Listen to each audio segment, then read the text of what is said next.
Well, good day and welcome to Faith, Culture, Politics in Australia with Mark. Today I have the pleasure of being joined by Graham Hood, former Qantas pilot, Captain Graham Hood, and I'm sure that many of the audience that follow me are aware of Graham, but just in case people haven't heard of Graham or aware of him, I'll just give you a bit of an overview before I bring him on, just to talk into a few things that are quite topical at the moment. So Captain Graham Hood, known as Hoodie, is a former Qantas pilot with over 53 years of aviation experience, including 32 years as a captain, flying over 35,000 hours and carrying approximately 5 million passengers. His life, marked by professional excellence and personal faith, took a significant turn during the COVID-19 pandemic. Hood's aviation career began with crop dusting and cattle mustering before joining Qantas. He met his wife Michelle during a flight, and their shared faith led them to engage in lay ministry, counselling those facing addiction and hardship. This commitment to service shaped his actions during the pandemic. In 2021, Qantas mandated COVID-19 vaccinations for employees. Hood, citing personal convictions, chose not to comply, leading to his retirement. He shared his perspective through a widely viewed video, I Do Not Consent, featuring a poem set to Qantas' theme song, marking his shift to public advocacy. Post-retirement, Hood launched a Unity tour, speaking at over 300 venues across Australia to promote resilience and open dialogue on pandemic policies. In 2024, he contributed to discussions on a potential Royal Commission into Australia's COVID-19 response, advocating for transparency and ethical governance. His talks emphasised unity and support for the marginalised. Over the past 5 years, Graham's transitioned from a respected pilot to a prominent advocate. With Michelle, he continues community outreach driven by faith and commitment to fostering dialogue. His story reflects resilience and an education to principled action during a challenging era. Some of the information for this bio was sourced from Daily Declaration, Southwest Voice, Malcolm Roberts, and The Spectator Australia in 2021.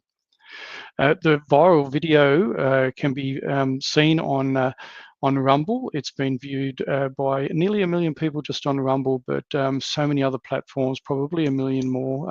And Graham's currently got around nearly 12,000 subscribers to his Rumble. Graham also co-hosts a show called Club Grubbery with Johnny Lata as well, and a lot of traction on there as well with, I believe, and I'll get some clarification, over 300 or 500 odd interviews over that time. So I'm going to welcome Graham onto the stage. Graham Hood, a great pleasure to have you on board. I've been following you for a long time and really love that you've been able to give me the opportunity to have you talk into some of the topics happening around our country at the moment. Yeah, it's great to be with you, Mark. I remember and enjoyed our meeting in Adelaide when we were at that theatre. Where was that again? That was in Norwood there. I think that was the beginning Norwood, of the year. yeah. Yeah, the Norwood Theatre. We had an event going there, yeah. Yeah, that was great. We met there and we promised at that time that we'd link up online and do a conversation like this. So I'm glad you reached out. I'm happy to be here. Yeah, and look, just talking into that when we met for the first time there, I did tell, a very true story, and it bears reflecting on. During COVID, obviously, a lot of people that have been following me knew my battle within the disability sector, advocating for people with disabilities during COVID, and also my battle with the Department of Child Protection in regards to foster children receiving what we know now as the COVID-19 vaccines. But I was saying to you at the time, and I haven't shared it too openly, is that I was really at a point where I felt like being in the corner in the fetal position and just weeping uncontrollably because of the whole weight of things that were happening during that time. I had a lot of issues, obviously, with family. They didn't understand why I was pushing back so hard because I was that inquisitive mind. And, my family, obviously the government, is the arbiter of truth. I had all the experts, the media was pushing all the information, and I felt like I was up against it. And I really was hitting a wall really hard, doing some videos back then, trying to get the message out of what I was learning. And I thought, I was just about to give up, and then your face popped up on this viral video, and I've got to be honest, mate, I wept because when you were so open and frank and honest in that video, it gave me hope that I wasn't alone. He is an experienced person that has so much, credibility as a pilot, so much because you've trained as well. Safety has been a big thing, and you knew that for you that wasn't the right thing to do. And I thought, no, wow, and it really gave me courage and lifted me up. And I haven't spoken too much about that, but and we talked about it. And I think we gave each other a big hug, and we both kind of wept, because it made a big impact. And I think this is the thing, Graham, and I think you do realise. I think you've impacted so many hundreds of thousands of Australians, and grateful for your continued advocacy. So, and again, thanks for being on board. I'm humbled by that, Mark. Yeah, it's been a huge journey, and we've shed a lot of tears over the last few years with each other, and everyone you run into. I remember at the rallies, all the rallies I've spoken at, you speak for 10 minutes maybe on stage, and then the rest of the stuff you do is in the crowd. And Michelle and I normally spend about 4 hours in the crowd after an event, just hugging and praying with people. And our shirts have been drenched with their tears, literally drenched. Our shirts are wet. And it's very uplifting. It's powerful in the context of, there are days when, this morning a little bit, actually, I just wanted to pull a doona over my head and go back to sleep and wake up thinking I was dreaming. Mm-hmm. But then, you hear things like what you just shared and what other people share, and you think, no, we've got to keep going. We've got to keep going, because this is not about ratings. It's not about followings. It's not about money. It's not about fame. It's about us being able to look at ourselves in the mirror at the end of the day. It's about standing in the shadow of our own conscience. That's what we're doing this for. You're not doing this podcast because you want to be famous. Neither am I. I never wanted it. When I made that video, I naively thought it would just be seen internally within Qantas. I had no idea that it was going to go. It had 9 million. It had 7 million views in the first 9 hours on platforms all around the world. So, and I haven't really had a breath since then. Yeah. You're the same. Johnny Lada's the same. There's so many guys. Michael Gray Griffiths. We're all in this same boat. Everybody's out there, and we're holding the line as best we can. And we make mistakes. We do things wrong, and we get criticised a lot, but we're still there. Yeah, and that's the thing, isn't it? Because it's all on this massive learning curve. And before 2020, I was just trying to provide for my family. I've always had a fairly strong work ethic. I've been a person that's relatively, free from being involved with law enforcement, apart from some, speeding fines when I was younger, and, basically just tried to do the right thing as a good person in the community, just trying to live my life. And 2020 come along, and wow, wasn't it a big eye opener? And I could have thought of nothing else than to put my head in front of a screen, in front of maybe 100 people, let alone possibly thousands now. But I had to document the journey, and I started my Rumble channel all those years back, just talking into what I was uncovering, and the doctors I was listening to, the people that were talking into a lot of the stuff that our mainstream media wasn't, and our politicians weren't, as you know. And we know those prominent names. We don't have to rattle them off because they're out there now. But these are the people I was listening to, and I was thinking, like, wow, like, there was something intrinsically in me that went, something's not right, and I never felt like that in my life, that I had the feeling of wanting to push back on something so hard and so vehemently that just didn't feel right for me. And at first I even didn't realize why I was pushing back or what it was that I was pushing against.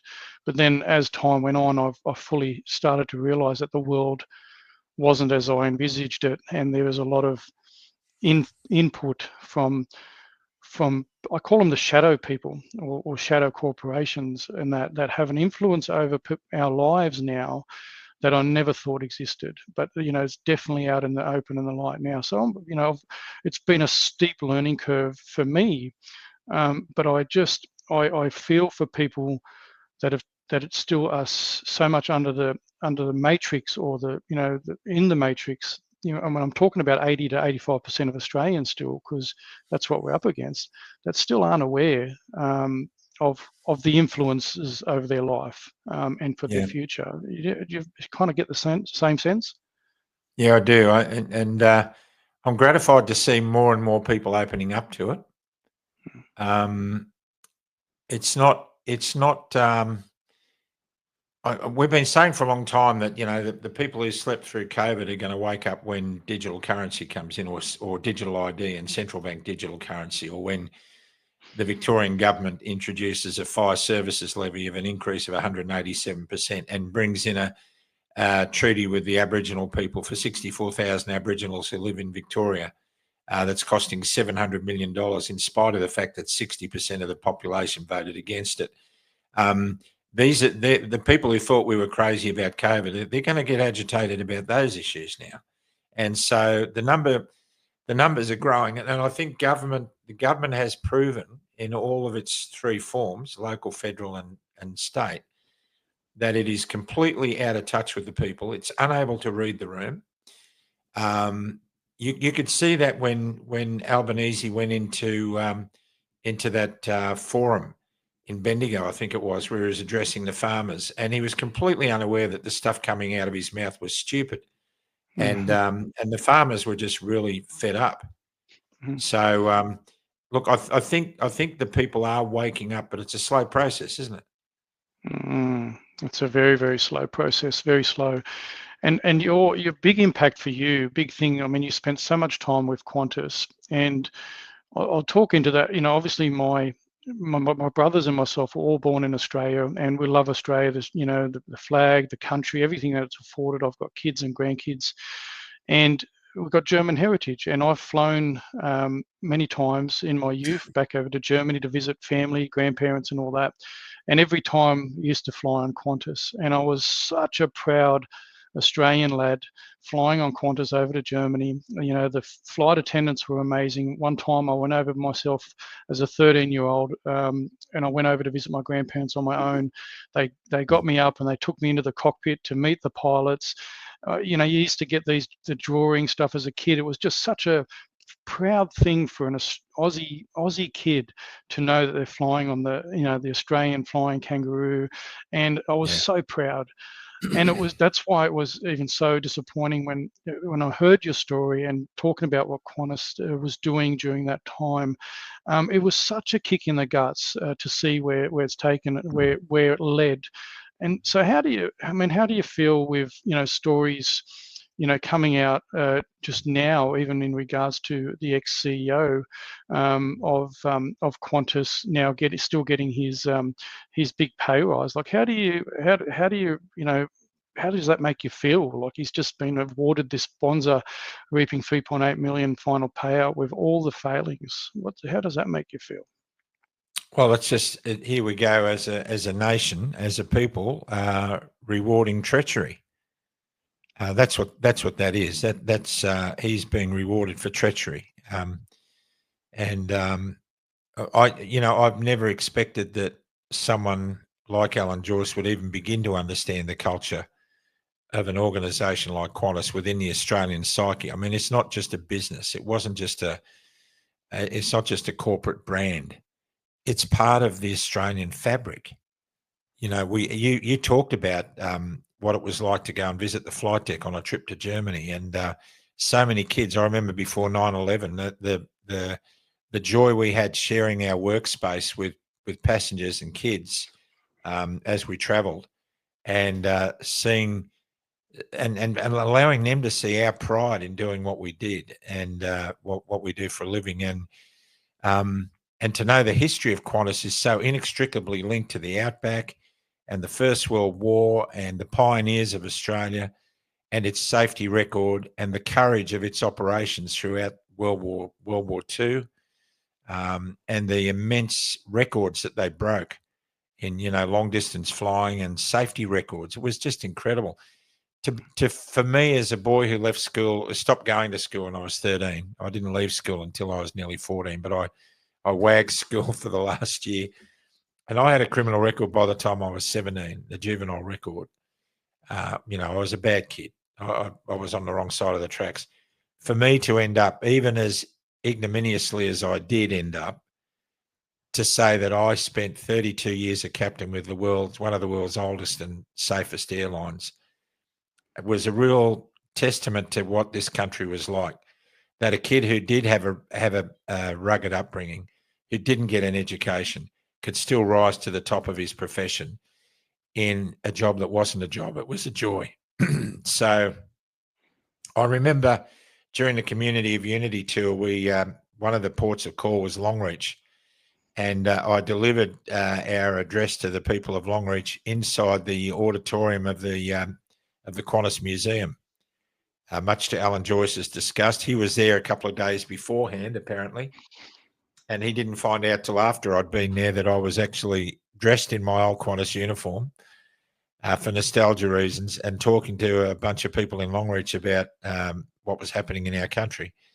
And some of it I filmed in the cockpit of the Jumbo that's parked there. And there was an old DC-3 there that I used to fly. There was a bunk bed in the back, and I said to Michelle, look, that bunk bed, I've slept on that bunk bed on the way on flying across the Gulf of Carpentaria when I've had a rest.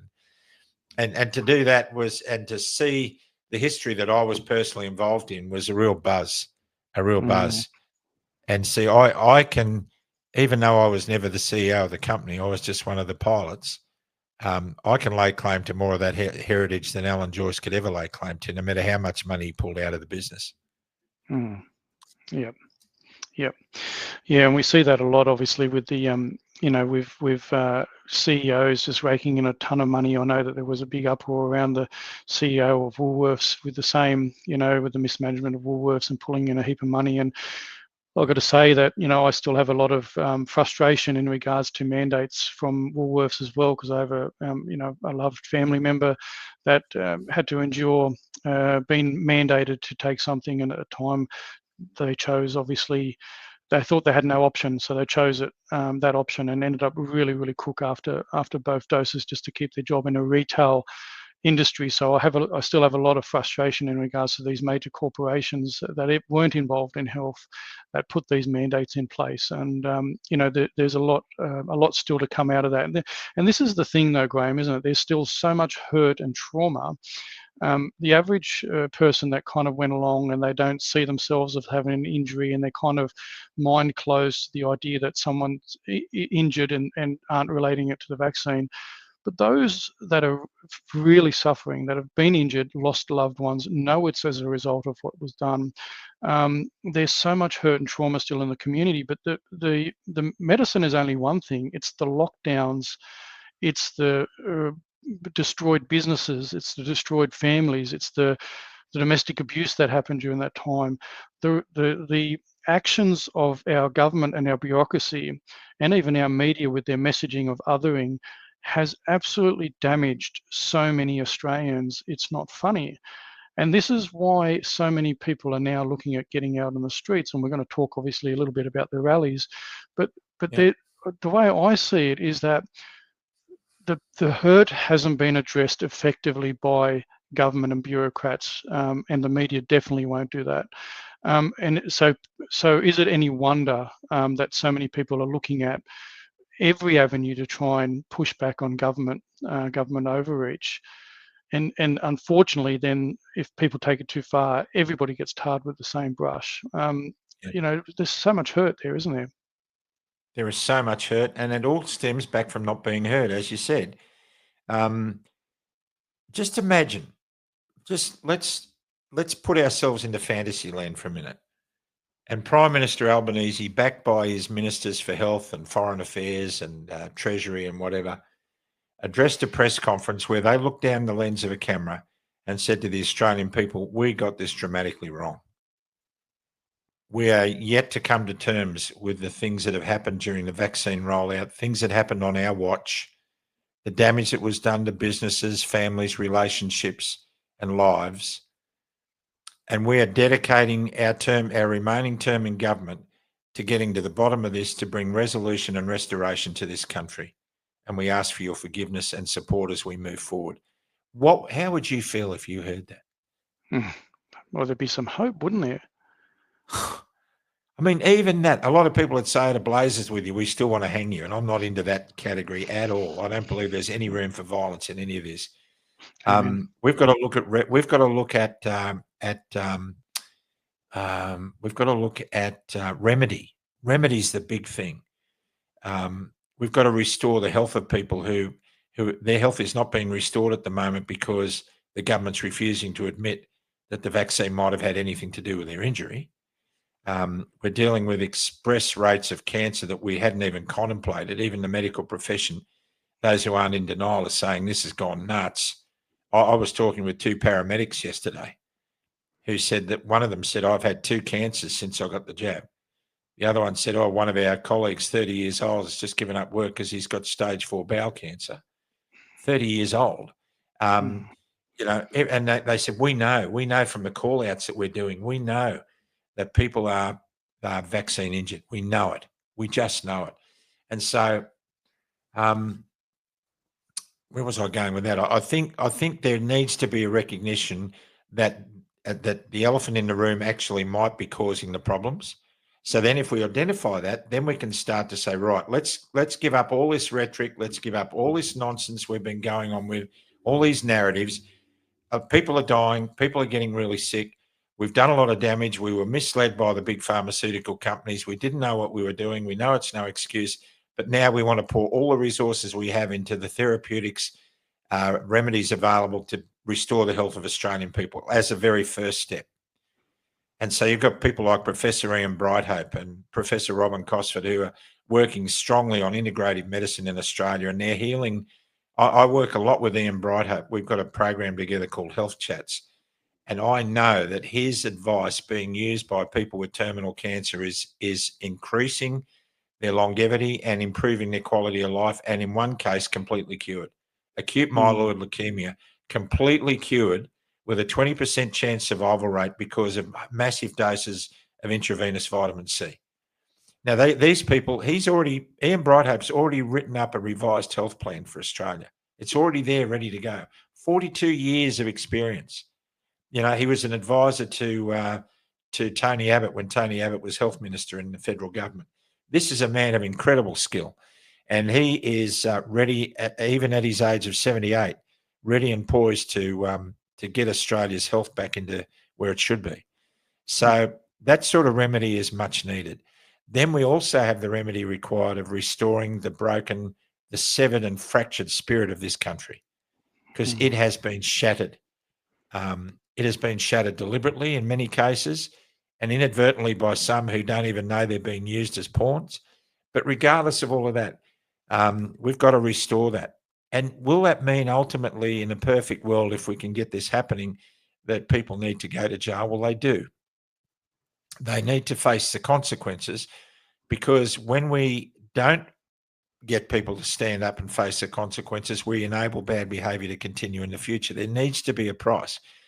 And even people like Daniel Andrews, as hated as he is, deserves the right to have a day in court and to be forgiven as long as he's repentant. And the whole country needs to repent. It's not just Daniel Andrews, it's all of us. We all need to, our strength, Mark, I believe, is not in our standing up, but in our getting on our knees. I think that's where our strength is. We need to get on our knees before the cross of Christ, and we need to repent. We've all had a role to play in this. Those of us who've been adversely affected, we elected these governments. We've been apathetic in the past, so we can't blame them for everything. This has happened on our watch. So my message going forward is we have to be sensible. We have to be responsible. We have to be compassionate. We have to accept that we're all broken and fallen human beings, and we've all made mistakes, and some of them are catastrophic and some of them aren't. But we're all a work in progress, and each day we've got to turn up for work hoping that we're a better person today than we were yesterday. And if these politicians and bureaucrats and CEOs actually went down that process, they would find themselves becoming richer than they ever imagined. Because I don't have any debt, Mark, but I don't have any money either. But I can tell you that I'm the richest man I know, because I have a solid relationship with Jesus Christ, and whatever comes, comes. There's not a person on the planet that I hate. I don't hate anybody. And I get a feeling you don't either. No. There's no profit. There's no profit in hatred. There's no spiritual profit in it, And for me, the people I've met in this journey in the last 4 solid years, I would never have met John Larder. I would never have met you. I would never have met Alan Novak in Adelaide, who's a guy who's very prominent over there. Fantastic guy. Great human there's being. all these, there's all these amazing people that I would never have met if this hadn't happened. And I know I'm a better man because of COVID. I know I am. And I know you are, because you've been tested. You've been sent to the front line and you didn't retreat. You stayed at your post and you kept the flag up, and you're continuing to do it, as am I. As much as I want to go fishing every day, we have a role to play, and it's a responsible role. And it's not to fire people up and get people angrier. It's to get people to settle down, calm down, and take a logical, rational approach to the situations that lie ahead of us, because they're monumental. Absolutely right. Yeah, well said. And you are playing a big part in that. And this is where I think, obviously you've got over 130,000 people following on Facebook, which is incredible for that platform, and obviously through Club Grubbery and website. So your message is resonating with people, and why personally I'm drawn to it, because you have this reasoned approach, and this non-combative, non-violent approach to dealing with what's going on, and that's the way it has to be moving forward. And I'm a good mate of mine, Bruce Pay, that I do regular podcasts with. He says, Love Bruce. I love Bruce, and he says that the government actually has a monopoly on violence. So violence is not going to solve anything. And I'm non-combative. I'm a pacifist anyway by nature. But we're not going to get anywhere by trying to take on the government, and because they have a monopoly over it. It's going to happen with peaceful mass compliance, but also trying to get the, and this is, I thought about this a bit over the last few weeks, and I thought, like, people like us that kind of are aware of what's happening within the world and the influences, and not saying this in a sort of sense of being smarter, but we're kind of sitting at PhD level of information, right, of what we know is happening. And our fellow countrymen and women, our neighbours, are actually still at certificate 1 knowledge of what's going on. So the challenge for us going forward is, how do we get what we know and aware of and into a layman sense to get it back down to our neighbours and our community? And I think that's a real challenge. And what I've been trying to encourage people to do, I've got involved in a small group in my local council area where we're talking about doing town halls on certain little topics that are targeted at people at that level, so getting into our neighbours, because I think with everything that's going on, a small percentage of people that are seeking to control our lives, and that I genuinely believe that 85% of people are just not aware, and they're inadvertently kind of an enemy of ours, because they are just going along with what is being told to them. So the more that we can wake the 85% up and in little bits and pieces, the sooner there's enough critical mass to push back on the sorts of things that have been trying to be implemented over our lives. What's your thoughts on that? Well, yeah, I think the way we frame our messaging is really important.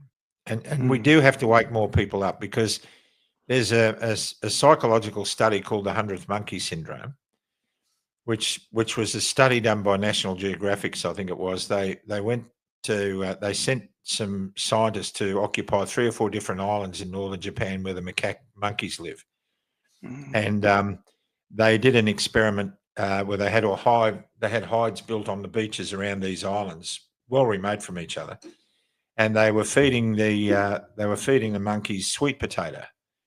And they're observing their hierarchical behaviour. Did the oldies get to eat first, and how did it work? And they noticed one day that that one of the monkeys saw a sweet potato roll down the beach into the sea, and it went down and it picked up the sweet potato and came back up the beach to eat it. And when it ate it, it was salty and it liked the taste, so it went back and it kept dipping the sweet potato into the seawater.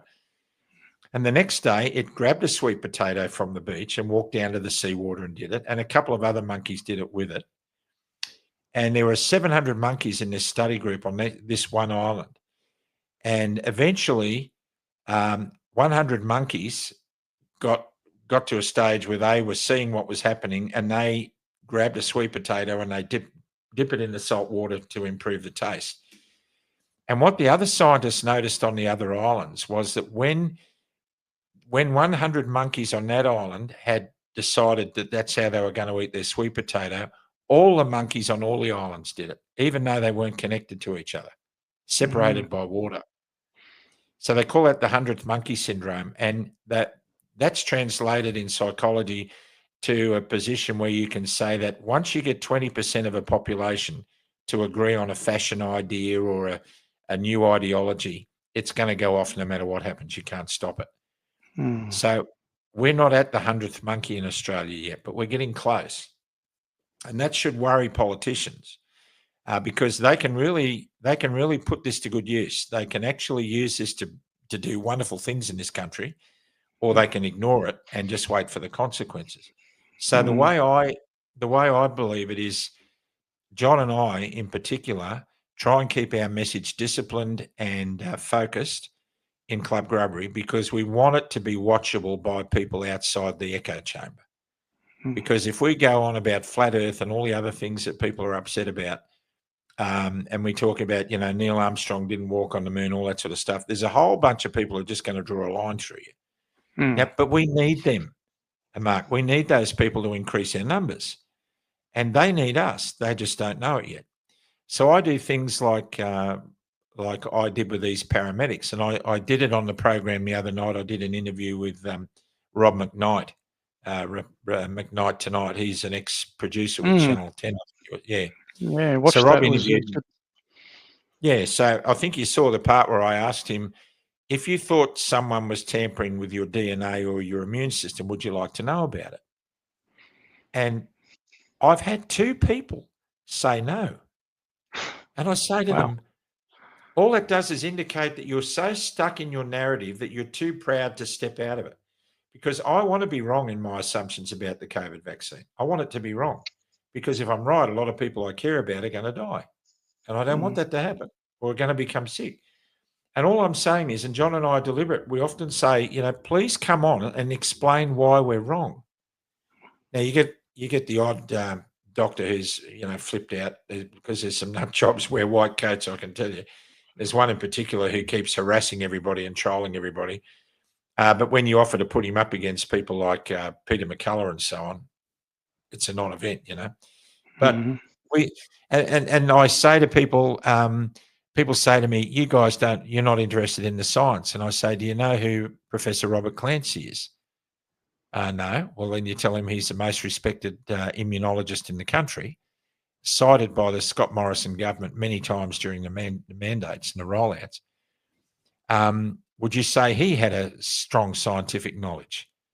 Oh, yeah, I reckon. Well, he's saying, don't get jabbed. Don't do it. We shouldn't be doing this. So we've got to find a way of getting them to see that it's not Graham and Mark's message. This message comes from people way far down the track than we are in the knowledge of these events and the science behind it. And we've got to draw people into listening to them. So my view is a Christian one. When I'm approaching somebody on any topic like this, all I've got to do is love them, not frighten them, not browbeat them, not Bible bash them, just love them. And I want them to know the truth or part of the truth that I've got so they can start their journey. So I plant little seeds and then I don't stand there and defend my position. I walk away and leave it. If they want to ask a question, they'll chase me and say, hang on a minute, can you sort of enlighten me a bit more? Then they're listening. Because when people ask a question, they're listening for the answer. But when we're standing there browbeating somebody and we don't read the room, like we're accusing the government of, we lose our audience and we lose the potential to grow our numbers. Yeah, absolutely. And there's a lot of great stuff to pull out of there. And look, the faith thing is a big thing, and I wanted to mention that earlier. Is that I do genuinely, because you said that how growing better over the period over the COVID period, and I 100% talk into that. I think I'm not a cradle Christian. I came to the faith late. I listened to the tap on my shoulder, when I was a bit older. And but I've got to say the last 5 years have definitely strengthened my my love of Christ and the want to be the Christian and live a Christian life and that messaging.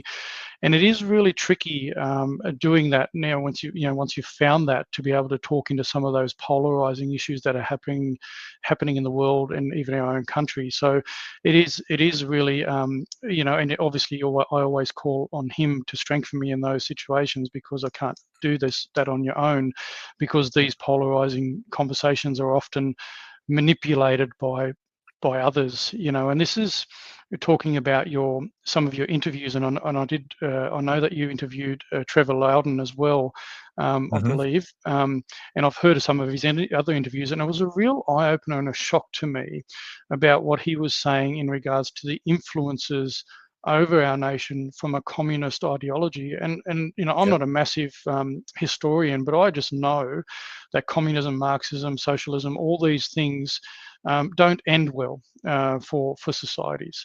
And yet we seem to have this almost open message that there's a sort of a communist influence over our country.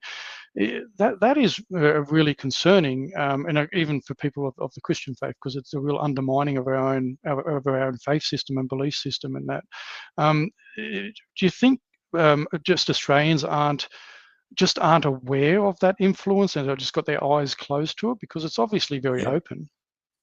Boy, I'm so glad you raised this topic, because it's going to be a feature of what I say at the rally on Saturday. We are definitely under a communist Marxist takeover. There's no doubt about that. It's clearly identifiable in so many ways once you understand the history. Now, we sent soldiers to Vietnam to stem the flow of communism through Southeast Asia, because we didn't want it in our country. And yet we're voting for politicians who are communists now.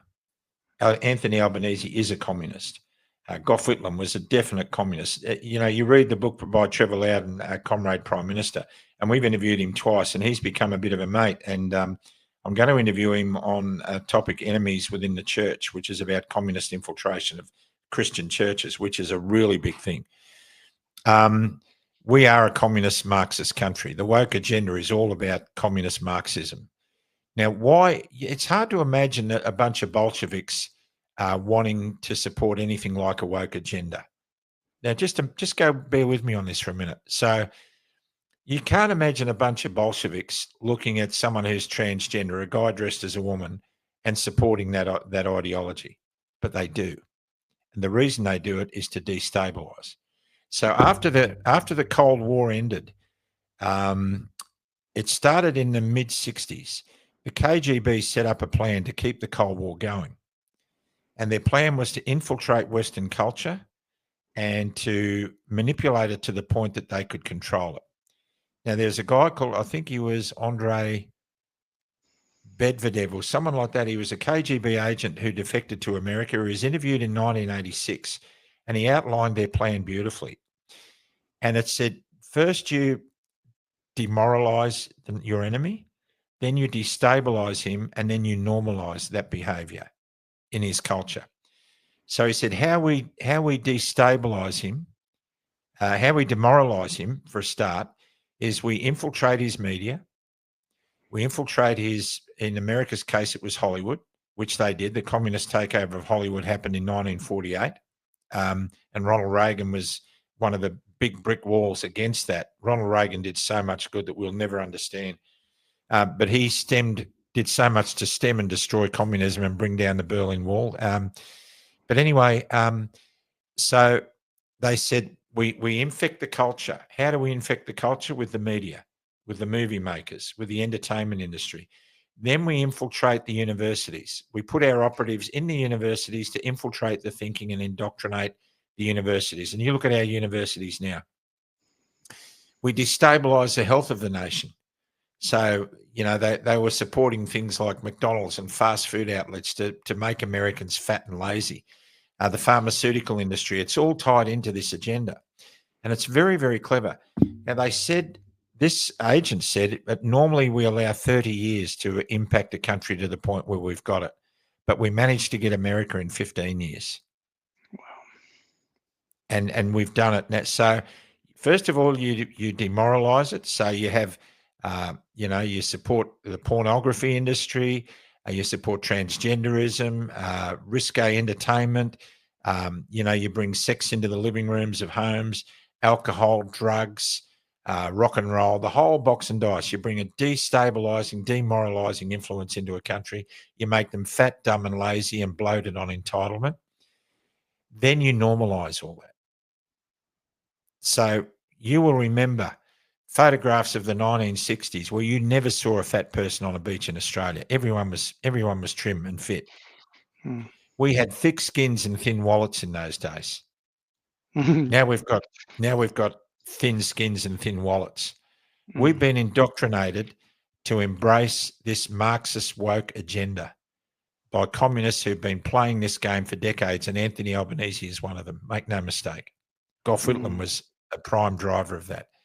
These men have deliberately destabilised our nation to the point that we are a pushover. So we need to ask ourselves, what is Daniel Andrews doing in Beijing, shaking hands with Kim Jong-un and Xi Jinping? He's a non-elected representative. Why is he standing in the third row of the photographs of the dignitaries at that military parade? What's going on there? Why did he initiate the Belt and Road Initiative in Victoria, linking China with Victoria, even though that was against Australian government policy, and it was Scott Morrison who stopped that? Why do we have ports in Darwin and other places in the top end that are owned by the Chinese? Why do we have massive ownership of property by the Chinese groups? Why do we have Penny Wong addressing elite groups of Chinese citizens prior to the election? Why were the Chinese citizenry in Australia sent messages from the CCP prior to the election, calling Anthony Albanese the handsome boy? There were 600,000 votes in that for Anthony Albanese. These are the questions we need to ask in order to work out who the real enemy is. Now, that enemy is really happy for us to hate Islam. That enemy is really happy for us to believe that anyone who speaks Arabic who believes in Islam is a terrorist. And we know they're not. Just like not all Zionists, not all Jews are Zionists. Not all Arab-speaking Muslims are terrorists. If you go to Ireland, not all Protestant Irish people are terrorists. Not all Catholic Irish people are terrorists. So all these narratives are designed by the communist Marxist regimes of the world to destabilise countries like Australia, and we've allowed it to happen on our watch. And that's the message. We're being diverted away from the real enemy by all these fringe things. And the COVID mandates is one of them. And what are we seeing? We're seeing the ABC and other various mainstream outlets setting up things like the FBI did around JFK, the term conspiracy theory. Now we've got, what have we got? Sovereign citizen movement, the Sov-Cits. And if you disagree with the government, you're a sovereign citizen. I don't know what you know about the sovereign citizen movement. I've struggled to understand any of it. And I'll be honest with you, when I see the videos of people arguing with police about their car registration, I cringe. I just don't see myself ever doing that. You know, if I haven't registered my car, if I've broken a speeding law, then, you know, my old man would clip me around the ear and say, well, you broke the law, pay the fine. I mean, I'm just not there. There are some battles that I will die on a hill for, but that's not one of them for me. I don't want the grief of not paying my rates. I don't want to feel like a police car is going to come up with council employees. They're going to evict me from my home in 5 years' time because I haven't paid the rates. That's just not me. I'm not denigrating the people who do it, but we've got to also look at the messaging. Does that support the messaging of rational people who want to see a government who's prepared to listen to them? And if we make ourselves look like idiots in any other things that we take on, then that's exactly what they're going to do. They're going to use that to make the rest of the country think that we're nut jobs. Yeah, and this is a big thing that I kind of been talking about as well in some of my podcasts, is that this distractionary stuff. I've even had marches, people talking about, oh, you should be flying the blue flag or the red ensign and all this, and it's kind of, and this is within the people that are actually looking at pushing back against a lot of stuff, and I'm thinking that is just so distracting, and who cares which flag you want to come and fly? It's an Australian flag, both were adopted and voted upon, the blue and the red ensign. And the same thing with the constitutional arguments around, the corporate government and Queen of Australia and all these discussions. I absolutely agree with people to be able to do that and pursue that if they feel that that's the way they do it. But I think it also distracts, because for someone like me, and I'm kind of aware of what's going on in the world to a certain extent, it's hard enough for me to grasp that concept. How on earth are we going to get the 80% of Australians that are already influenced by media calling us nut jobs, how are we going to explain to them that they actually, the government that they're voting for isn't actually a legitimate government if the people that are talking about this aren't even in agreement and haven't been able to bring it to a masthead to get enough people on board to help them understand that? And I think all that is it redirects from where we should be, and what you're talking about is trying to bring as many people together against the common enemy, which we've indicated is the communist influence over our nation, trying to undermine every fabric of our society and focusing on that. But we'll kind of be just so distracted by all these other things. But you raise a good point, because you have a massive platform. We've got Topher Field, we've got Avi Yemeni, we've got Rukshan, we've got so many great podcasters like yourself and Johnny Lada. And this is the thing, we have to be different. We have to have the messaging has to be right, because the mainstream media is influenced by these communist ideologies and seeking division further. And that's who we're up against. So I'm seeing a shift. I'm seeing more people looking at alternative media, looking at different platforms. And I mean, this is sort of a bit more long form where people like short snippets, but there's a bit of everything. And that's what we're up against is the media that seems to be more of an arm of the state than the fourth estate. So they are rabbiting that they're the mouthpiece for the government. So my question to you, whether you might have an answer on this then, do you believe that the average minister or member of parliament, let's say Chris Bowen or whatever, whoever it might be, do you genuinely believe the majority of them are, on board with this agenda? Or do you believe that the media has that much influence that they actually listen to the mainstream media rather than doing their own observations and deep diving? So the question is, do you believe that the government officials, the bureaucrats, the politicians are complicit, or are they heavily influenced by the media messaging?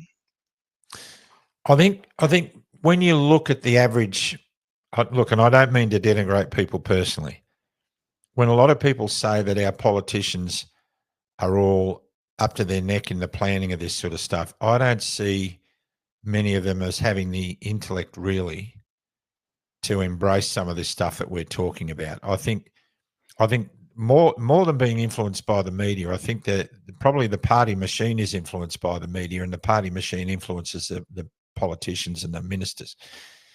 So the problem, the clear indicator of how that's working is in the Liberal Party, because the Liberal Party is just the Labor Party dressed in blue. And that is because the left-wing factions of the Liberal Party, the woke factions, control the conservative factions, which in the past under Robert Menzies would have been ruling this country for the last 50 years.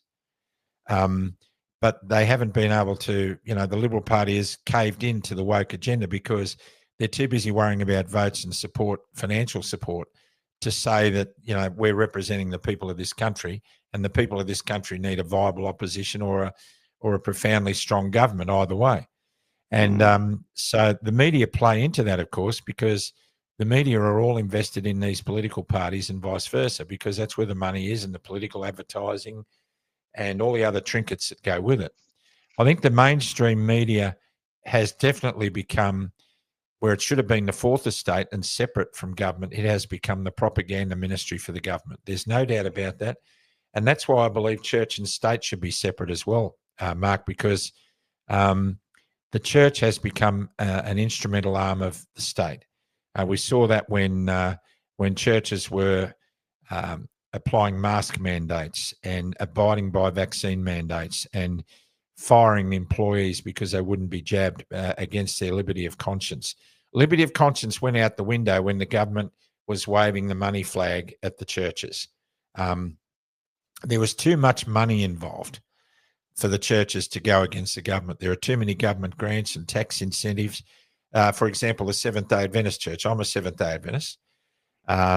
I don't know that they like me that much at the moment, but that's irregardless of that. I believe in their doctrinal beliefs, but the Seventh-day Adventist Church in America, where it's headquartered, the global church is headquartered, was receiving $23 billion a year in funding through Medicare and Medicaid. Now, that was because the Seventh-day Adventist Church is one of the largest non-public health providers in the world. They provide hospitals and teaching hospitals and everything. They've been very strongly focused on health for over 100 years, 150 years. And so when the government in America applied the mandates, the church adopted a policy where it completely trashed liberty of conscience for its members and wouldn't support them with letters of if people were applying for exemptions, they wouldn't give them letters of exemption based on their beliefs. And their beliefs were, like the Seventh-day Adventists, you don't drink coffee, you don't eat pork products, you don't eat shellfish, you don't drink alcohol, you don't smoke, because those things harm the temple of the Holy Spirit.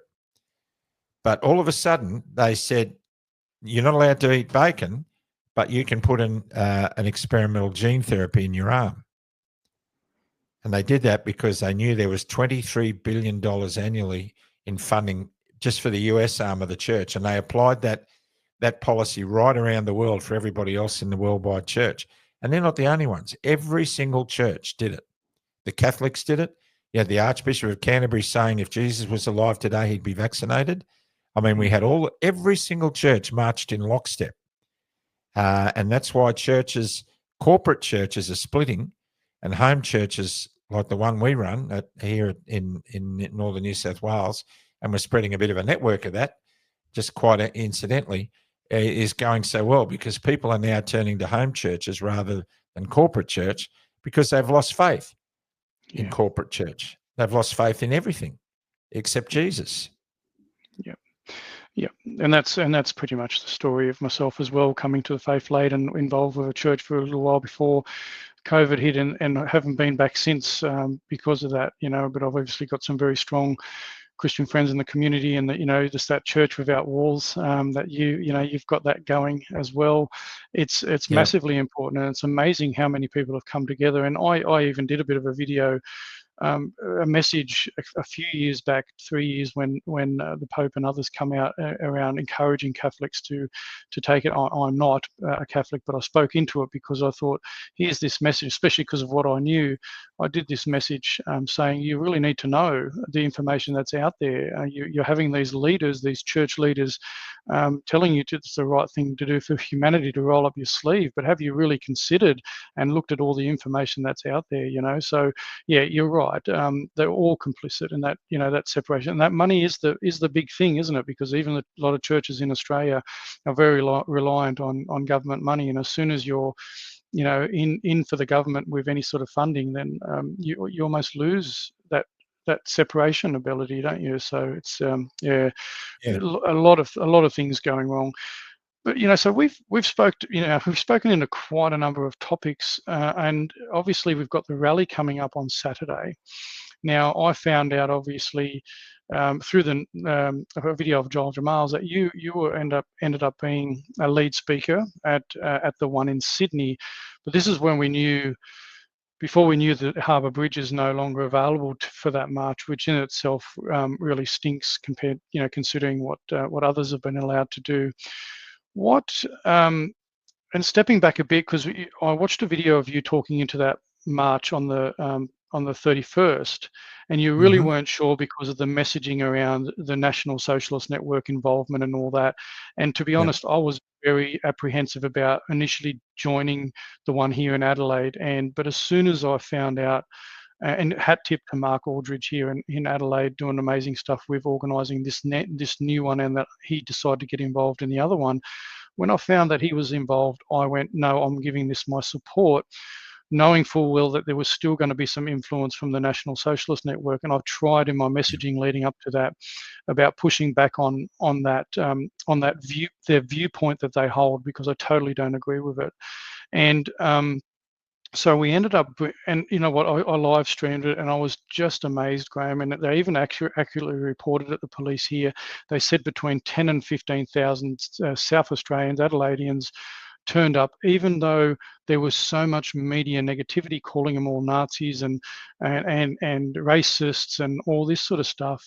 Yet I was on the ground talking to people. They were everyday mums and dads with their children, grandfathers, Beautiful. average Australians, and it was just such an amazing thing. And obviously sport towards the end by, obviously the NSN wasn't meant to be speaking, but they got up there. There was a lot of stuff going on. But when I watched you were a bit apprehensive about that march on the 31st as well, but you ended up kind of saying to people, well, it's either we do or don't, we've decided this is going ahead now. We've got to try and control it the best way we can, which is what Mark was trying to do.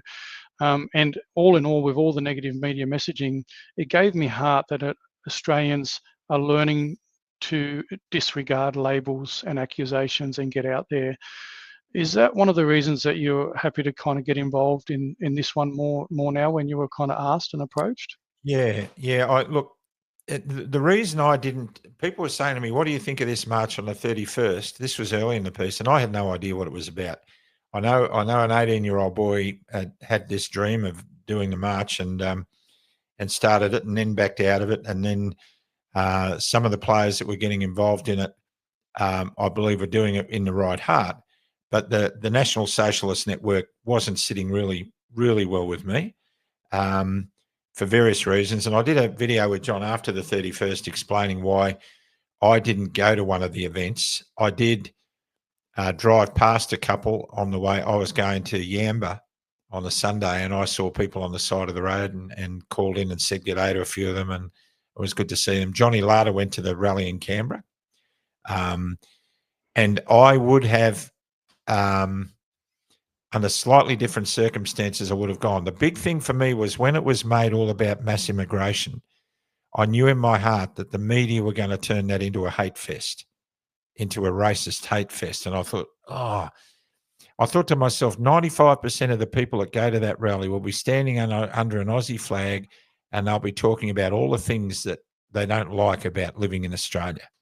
And it'll have nothing to do with race or immigration. And so I was a bit put off that it was that messaging. The messaging of this rally on Saturday is it's about government corruption, not just any financial corruption that might be taking place, but corruption of thinking and policy. And that to me gives us a broader spectrum to speak into. And also it gives us an opportunity to show any of the mainstream that a lot of our fears on the rally ground are the same as theirs and the people who live at home and watching this on TV. So for me, that was good. Now, the other reason is a very deeply personal one, which I'm happy to share. I have, I won't mention the relationship I have, but a very, very close member of my family is married to an Egyptian Muslim, and she has 3 beautiful children who look like Palestinian children. They're Middle Eastern background. And I did not want, I love that the Egyptian man I'm talking about is a naturalised Australian. He got citizenship after 10 years of being here. He loves being an Aussie. He's more of an Aussie than most Aussies I know. He loves the Australian flag. He likes a cold beer on a hot day. He loves to go fishing. He's an absolute gentleman. And there's not a vicious, nasty bone in his body. And I couldn't really support a rally on that for personal reasons, because I didn't want it to be construed for that I was a racist or that I was against their immigration and their facilitation in our country. So I was deeply torn by that. And the other thing is that the messaging very early in the piece was, we don't want any of these so-called influencers. Don't you hate that term, influencer? We don't want any of these influencers getting involved. We don't want them speaking. We don't want them getting involved. And I thought, you beauty, that's great. Because I personally believe that rallies are better off if people just march and turn up. And probably the less said, the better. It's just their numbers. As long as the government knows why they're there, the less spruik from a stage, the better. So I thought, you know what, this rally, if this rally is huge, it's going to be because the people want it to be huge, not because of any influencers like me saying you should go or you shouldn't go. So I thought it needed to be left to be organic. But other people got their knickers in a twist about it. They started looking for reds under the bed, and there was a lot of messaging going out to and from, which was not helpful. And the same thing is happening about this rally on Saturday, especially in Sydney. It's not helpful. We're pitting ourselves against the government, not against each other. So when I was asked to would I speak at a rally in Sydney to promote the disenfranchisement of the average Australian citizen with their government, that was something I could really give my wholehearted support to, because that's what I really believe is my mission in this.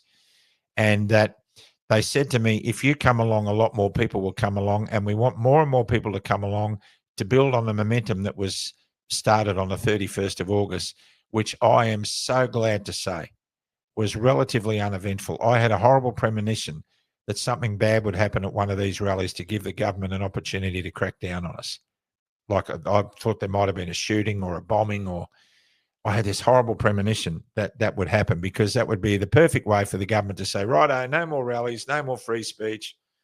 And they would have a lot of public support in that.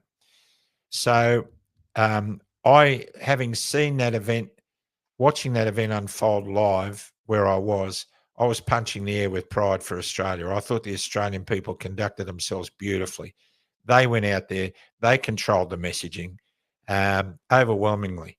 I never saw much hate other than round the rally stage amongst that group that were argy-bargy with each other. And there was, Palestine, Israel all became involved in it.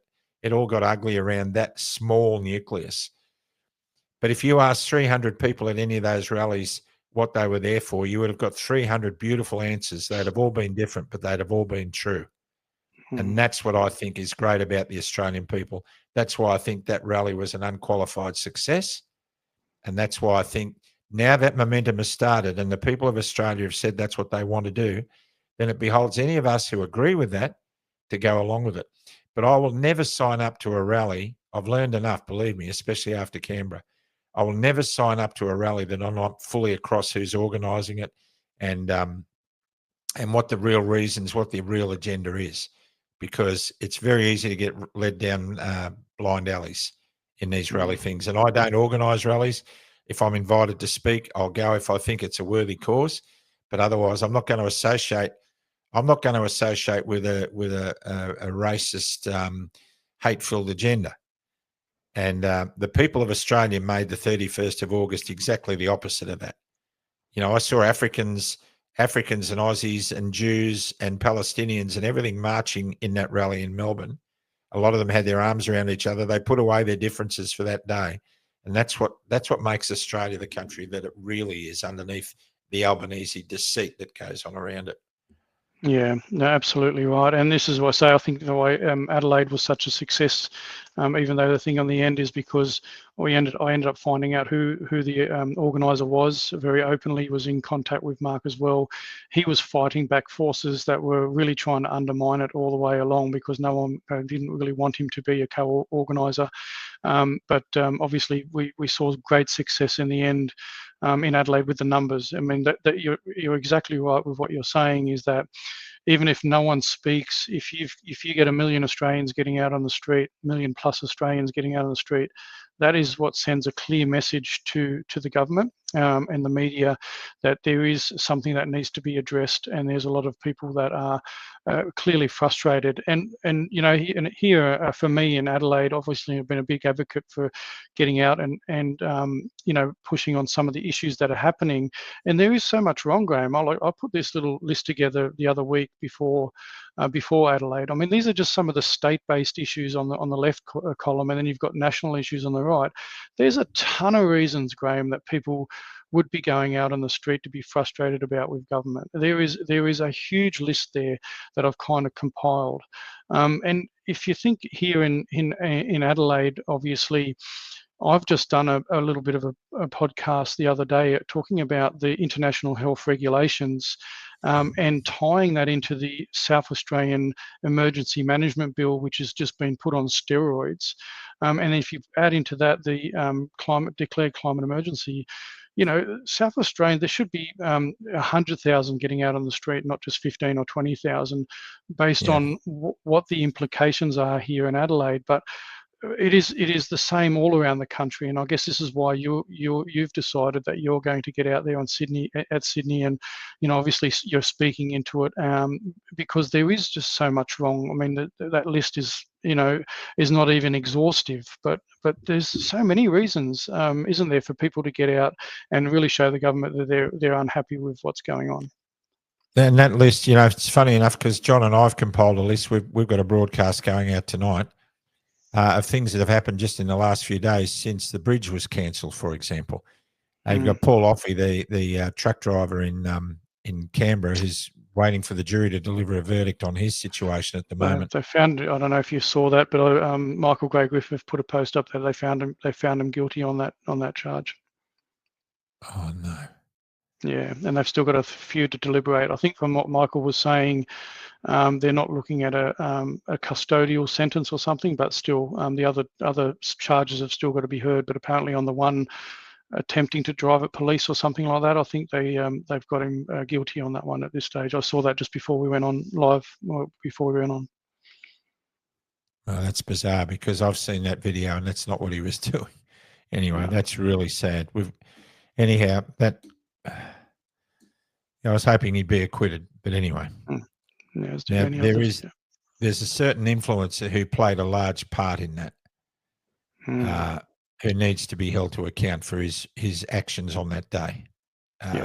Anyway, we've got the fire levy in Victoria, which has just been introduced, 187% increase in the fire levy, which none of the emergency services wanted, but the government are doing it to raise money to get out of debt while they're spending $700 million on a new Aboriginal treaty that 60% of the population voted against only a couple of years ago with the referendum. So that's another indication of government that's lost its way. We've got the Premier of New South Wales efforts to make sure that rally didn't go ahead on the bridge. He in a press conference, he said, I will exhaust every power available to make sure that rally does not occupy the bridge. But every other rally was okay. Why? Because we're talking about government corruption. The machete attacks in Melbourne, despicable what happened there. And the government's answer is to spend $350,000 each on disposable machete boxes that are put in front of police stations under a spotlight with a camera on them. They're not collecting machetes. And they spent $350,000 a year on a unit, which is effectively a clothing bin out the front of St. Vinny's with a bit of security added to it. That's their answer to the whole thing. We've got a government telling us that we can't have coal-fired power stations to power our industry and reduce our costs of electricity, but they're happy to rip it out of the ground and prostitute themselves and sell it to India and China, where they burn it. So why can't we burn it? If we're selling it for money so they can burn it, how does that make us responsible citizens in the world? No jab, no play mandates where people, and we interviewed a couple in America yesterday. By the time you're 12 years old in the States, you will have had, if you followed the protocol, 92 toxic substances injected into your body. And it's killing people. And as we speak now, the American Congress is about to hear all about that from RFK. We're about to hear that autism is caused by vaccines. We've got the French government being overthrown at the moment. They've had their fourth prime minister in as many weeks. They can't work with Macron. Macron looks like he's finished. The people are taking over. The government of Nepal has been overthrown, and that city is in flames because the people have had enough. And we have a government that refuses to listen to its population and does not know the mood of the people, which is getting worse. We have a situation where police officers carrying out their normal duties, lives are at risk because citizens have been worn to a frazzle by fear narratives and fear campaigns run by government. And I said this on the McKnight program the other night, that conspiracy theories thrive when governments keep secrets. Yeah. Evil thrives when government keeps secrets. Evil thrives when people keep secrets. And if we're not part of the solution, we're part of the problem. Yeah. So these and all your reasons for getting out there on Saturday are valid, and we should all go out there. Yeah, absolutely. Very, very important. There's so many reasons for people should get out there. But and I've said this for the 31st as well, and even this one. getting out on the street isn't the end. We need to continue to look at ways that we can reach our fellow neighbours, our fellow, citizens, whatever, whoever it is, even people in the media that hopefully wake up, politicians, bureaucrats, whoever they are. Our messaging needs to continue beyond the 13th. Because but hopefully it'll be enough for them to realise that enough people, people have had enough. So, look, I've taken up a fair bit of your time, Graham, and gone for a little bit. Obviously, the talking points have been amazing, and I love hearing. I know the audience does. I'm just wanted to kind of talk into. Obviously, we have that shared faith of our Lord and Saviour Jesus Christ, and wanted to talk into this a little bit. And I know it may ruffle a few feathers, and I know I shouldn't have to, but I'll start off with this: that I've worked in the disability sector. I've worked for a long time with people of all ethnicities.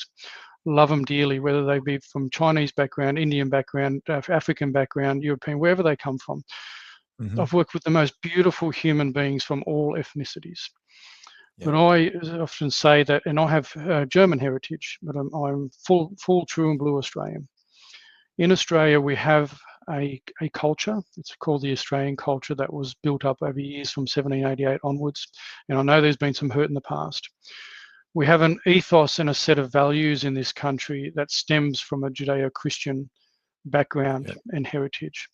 When our constitution was enabled from all the states in 1901, we had about 98% of Australians that identified as Christians. Today, we have approximately 44% of Australians, according to the last census, that shows only 44%. So there's been a massive decline. Some of it's been deliberate, it's been undermining lots of things. And I guess the concern that I have is, and I guess the message from you is that with this decline, and with people from different cultures or belief systems, other than the Judeo-Christian culture, coming into Australia, and again, as I said, I reiterate, people that live here already, when we're seeing certain beliefs that are hostile to the Christian faith, so we know that there's some countries with big populations that, even according to Open Borders, the World Watch List, are hostile to people of the Christian faith. That is data that's out there. That's not been throwing things out there. What's your message to our fellow Christians as we go forward, and there seems to be a continuous decline in the Christian faith, but also seeing people from other cultures coming into our country? What's your message to fellow believers in regards to how we move forward? Your question is so timely, because at 4 o'clock this morning, I jumped out of bed and wrote down a whole bunch of things that I know God wants me to talk about at the rally on Saturday. And you asking me that question is the icing on the cake for what I'm going to say and why I'm going to say it, and why I'm deliberately going to push it really hard. We are struggling in this country and around the world with a whole lot of isms. You've got communism, fascism, consumerism, spiritualism, spiritism, millennialism, even Zionism at some levels. You've got all these isms, and they're all bringing us down. What happened in this country since 1901 to allow this to happen? We have been de-godding Australia. We have been taking God out. If God is the light and we're in a battle between light and dark, we have been dimming the light to the point where it's almost extinguished. Now, when I was an atheist back in 2006, ready to kill myself because I couldn't see any point in living anymore, I had no belief in anything. I had struggled with a God-shaped hole in my soul for most of my life that I tried to fill with everything but God, and nothing worked. And the minute I put God in there, it was like I connected a new battery to myself. It was amazing. Our country has a God-shaped hole, Mark, that they're trying to fill with everything other than God. Now, we talked about the communist Marxist agenda. The first thing the communists and Marxists attack when they take over a country is Christianity. Not religion, Christianity. They attack it, they destroy it, because Christianity is the archenemy of communism and Marxism. In Australia, we have created a God-shaped void in our country, which is that vacuum is now being filled with all the isms, the communism, the fascism, the consumerism, all the other isms I talked about. That's our problem. If you want to fight communism and Marxism, which I believe is the real enemy, then secularism, then what you need to do is strengthen the faith of your nation so that there's no void. You know, when a tree is unhealthy, if a tree is not getting nutrients from the soil, that tree starves, and it puts out a message to all the pests in the area to come and attack it and destroy it. That's what happens. That's why if you make good compost tea and you fill the soil with nutrients, you create healthy plants, you don't need pesticide, because pests only attack unhealthy trees. Australia is a massive gum tree that's been made sick from the inside out, and it's being attacked by every pest that there is in the world today. My message to the people of Australia on this program, and it will be on Saturday, the long-term antidote to the ills of this country is to come back to God. We all need to get onto our knees and repent. And if we make ourselves a strong, fertile Christian country, not fanatical, not Christian national, but based on the principles of the gospel, Jesus Christ, faith, hope, love. If we honor God, like with the first tablet, the first 4 commandments are all about honoring God with everything we've got. Honor the Creator. Don't blaspheme, don't worship other idols, and remember the Sabbath day and keep it holy. That's a big one for me. And the last 6 commandments are about honoring each other. Now, if every man on the planet followed the Christian principles of living in the gospel, and we looked after the person on our right, we wouldn't need a government. We wouldn't need a police force. We wouldn't need a judiciary. We wouldn't need insurance companies. We wouldn't need banks. We would just be. And when we follow the 10 commandments of God, we're showing we're satisfied with everything that we have in this rich land that we have. Because anyone who breaks any of God's laws, they're dissatisfied. If you break the first 4 commandments about God, you're dissatisfied with your Creator. If you dishonor your mother and father, you're dissatisfied with your parents. If you commit adultery, you're dissatisfied with your partner. If you steal, you're dissatisfied with what you've been given. If you lie, you're dissatisfied with the truth. If you murder, you're dissatisfied with another human being. We spend our whole life locked in dissatisfaction. That's what's wrong with this country. If this country got on its knees and repented, and I've heard this said as a cliche so many times, but it's really hit me in the last 24 hours more than ever. We need to get on our knees. We need to forgive. We need to embrace Jesus Christ. We need to see him as our plan for salvation, because one day he's going to arrive and he's going to put a sword through all this rubbish, and there's going to be a lot of gnashing of teeth. And a lot of people are going to say to people like us, why didn't you tell us? I believe that with every core of my being. And you can call me every Bible basher under the sun, but unless this nation returns to God, we're lost. Yeah. Full stop. End of story. Yep. Yeah, powerful message there, Graham. 100% concur. And we know historically that when a nation or a civilization ends up into immoral, they end up collapsing. It's been shown throughout history. So, a very powerful message. So, thank you very much for your generous time. I really do appreciate it. And when I watch your shows, when you're doing your interviews with others, one of the highlights is I usually bow my head as well when you're doing your prayers at the end. So I'm wondering if you do me the honor of doing a prayer to finish the show, and then I'll do an outro song, which I normally do. I've been listening to a bit of Christian blues from a YouTube channel called Holy Groove, and I usually play a bit of Christian blues at the end of it. But if you would do me the honor of being able to pray us out of this segment, that would be amazing. Thanks, Graham. I'd love to, and I want to listen to the music as you play us out too, if you can do that. No worries, it'll be there. All right. Let's bow our heads. Dear Lord, Heavenly Father, we want the truth, but we want to be able to know the truth, and we need to be able to manage it.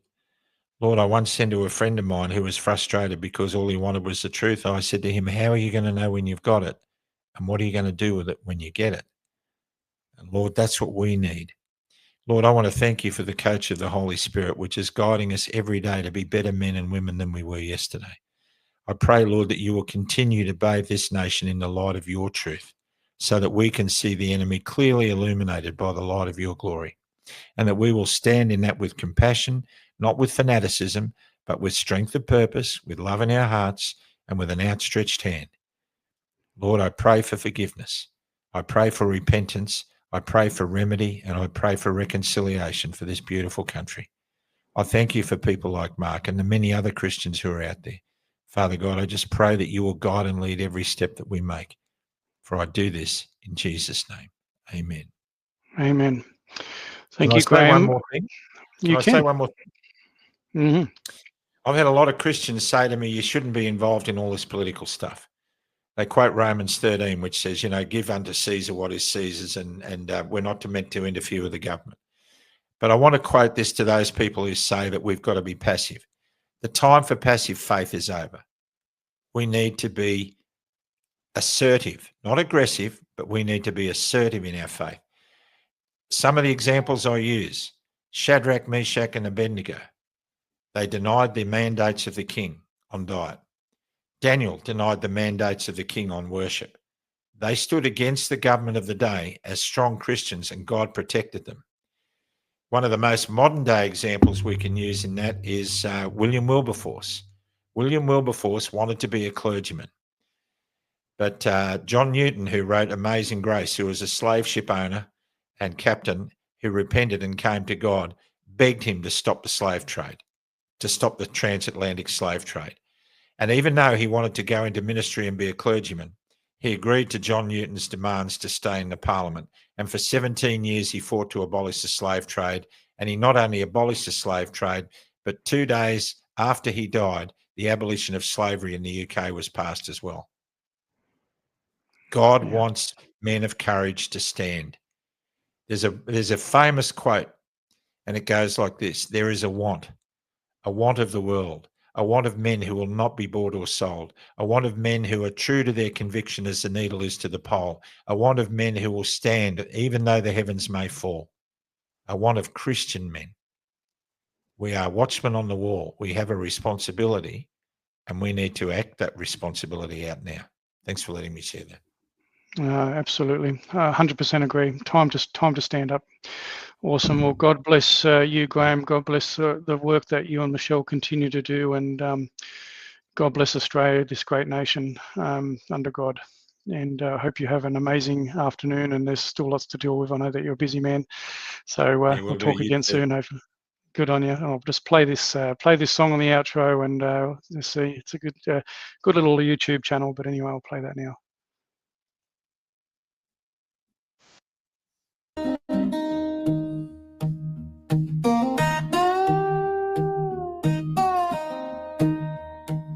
It is a good thing to give thanks to the Lord, to sing praises to thy name, O Most High adored, to show forth thy loving kindness every morn, and thy faithfulness each night till the new day is born.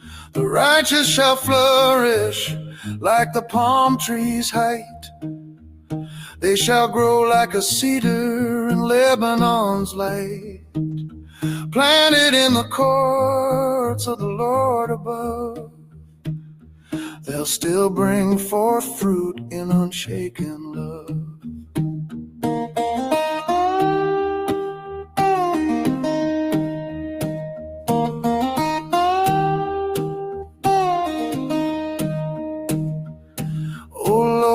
How great are thy works and plans.